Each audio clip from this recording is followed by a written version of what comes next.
এই হচ্ছে আমার বান্ধবী শিলা। আচ্ছা, তোরা তাহলে কথা বল, আমি চা নাস্তার ব্যবস্থা করতেছি। কথা বল।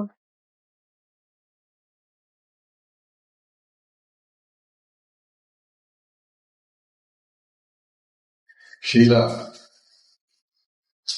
আমি মনে মনে যেমনটা কল্পনা করেছি তার চাইতে অনেক বেশি খাবার। Thank you sir.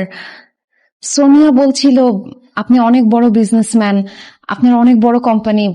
স্যার, আমি মার্কেটিং মেজর নিয়ে পড়ছি, আমাকে কি কোনো জবের ব্যবস্থা করে দেওয়া যায়? আমি তোমাকে সব তোমার চাকরি করতে হবে। কত টাকা লাগবে? 1 লাখ, 2 লাখ, চলাফেরার জন্য একটা প্রাইভেট কার, একটা নিজস্ব অ্যাপার্টমেন্ট, সবকিছু আমি তোমাকে, তোমার চাকরি করা হয় সেখানে। আপনি আমাকে গাড়ি, বাড়ি, ফ্ল্যাট দিবেন কেন স্যার? এখানে আপনার লাভ কি? আমার কিছুই লাভ না, সব লাভ না। আমি তোমার ফ্ল্যাটে আসবো, তোমার সাথে গল্প করবো, চা কফি খাবো, আর অন্তর্ভুক্ত কিছু সময় কাটাবো, তুমি প্রেম করবে, ভালোবাসা দিবে, এই আর কি। দেখেন, একদম ফালতু কথা বলবেন না আপনি। আপনি আমাকে যে ধরনের মেয়ে ভেবেছেন আমি ওই ধরনের মেয়ে না। প্রথম প্রথম এরকম সবাই বলে, তোমার বান্ধবী সোনিয়া ওই এরকম হচ্ছে, আমি এরকম মেয়ে না। যখন টাকা, গাড়ি, অ্যাপার্টমেন্ট পেয়েছে তখন এই সব কিছু করা শুরু করেছে। তুইও হয়ে যাবে। আপনি আমার হাত ধরতেছেন কেন? আরে হাত তো ধরে, তোমার জন্য তো আমি সব কিছু করবো। তুমি কেউ নড়াচড়া করার চেষ্টা করবেন না। স্যার, আপনি তো পারফেক্ট টাইমে আসছেন। এই লোকটা একটা বদমাইশ, সে আমার সাথে উল্টাপাল্টা করার চেষ্টা করতেছিল স্যার। আচ্ছা, এই বাসায় যে উল্টাপাল্টা কাজকর্ম হয় সেটা আমি খুব ভালো করেই জানি। আমার সাথে নাটক করবি না, থানায় চল, তারপরে তো নাটক বের করতেছি আমি। এই, তোমরা ভিতরে যাও, যাও চেক করো। কি বলতেছেন স্যার? আমার বান্ধবীর বাসা এটা, আমি বেড়াইতে আসছি স্যার। আরে আবার বেশি কথা বলছে, তুমি তো ভালো।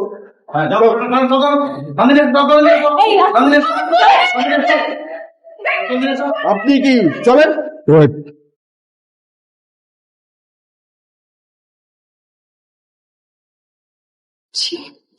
আমার ভাবতেও লজ্জা লাগতেছে, তুই আমার বান্ধবী এরকম নোংরা কাজ করিস?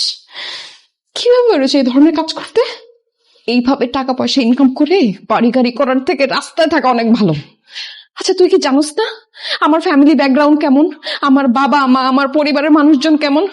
তুই যাই না শুনে আমাকে কেন এরকম একটা বিপদে ফেললি সোনিয়া? দোস্ত, আমার না ভুল হয়ে গেছে। চুপ, আর একটা কথা বলবি না, সভ্য নোংরা মেয়ে। আচ্ছা, তুই এই ধরনের কাজ কেন করিস? বান্ধবী, বিশ্বাস কর, আমি এই ধরনের কাজ করতে চাই নাই রে। আমার বাবা মা বিদেশে থাকে, আমার ভাই ওর বউরে নিয়ে আলাদা ফ্ল্যাটে থাকে, আমার দেখভাল করার মতো কেউ নাই, আমি একা থাকি। আর আমি এই ফ্ল্যাটে আসছিলাম সাবলেট নিয়ে ভাড়া থাকার জন্য, কিন্তু আমার রুমমেট বাকি মেয়েদের পাল্লায় পড়ে আমি এইসব অসামাজিক কাজের সাথে জড়ায় যাই। ঠিক ওই সময়টাতে যদি আমাকে কেউ বাধা দিত, আমাকে যদি কেউ শাসন করত, তাহলে আমি কখনো এইসব কাজের সাথে জড়াইতাম না। আসলে জানো, বাবা মার শাসনটা না আমাদের জন্য একটা আশীর্বাদ। আমরা সন্তানের এত বুঝতে পারি না, আর বাবা মার বিরুদ্ধে যায় আমরা পথভ্রষ্ট হয়ে যাই। আল্লাহ, আমি কত বড় ভুল করছি আমি এখন বুঝতে পারতেছি। অনেক বড় ভুল করে ফেলছি। আব্বু আম্মু, আমার ছোট ভাই সবাইকে রেখে আমি পালায় আসছি, আমি একদম উচিত কাজ করি নাই।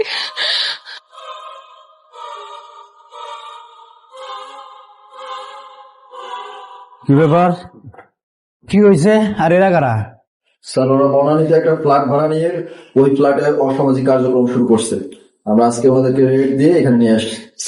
স্যার বিশ্বাস করেন না, আমি এগুলো কোনো কিছু জানতাম না স্যার। এই যে আমার বান্ধবী সোনিয়া, ওর বাসায় আমি বেড়াইতে আসছিলাম স্যার। আমি এইখানে যে এরকম কোনো কিছু হচ্ছে আমি কিচ্ছু জানতাম না স্যার।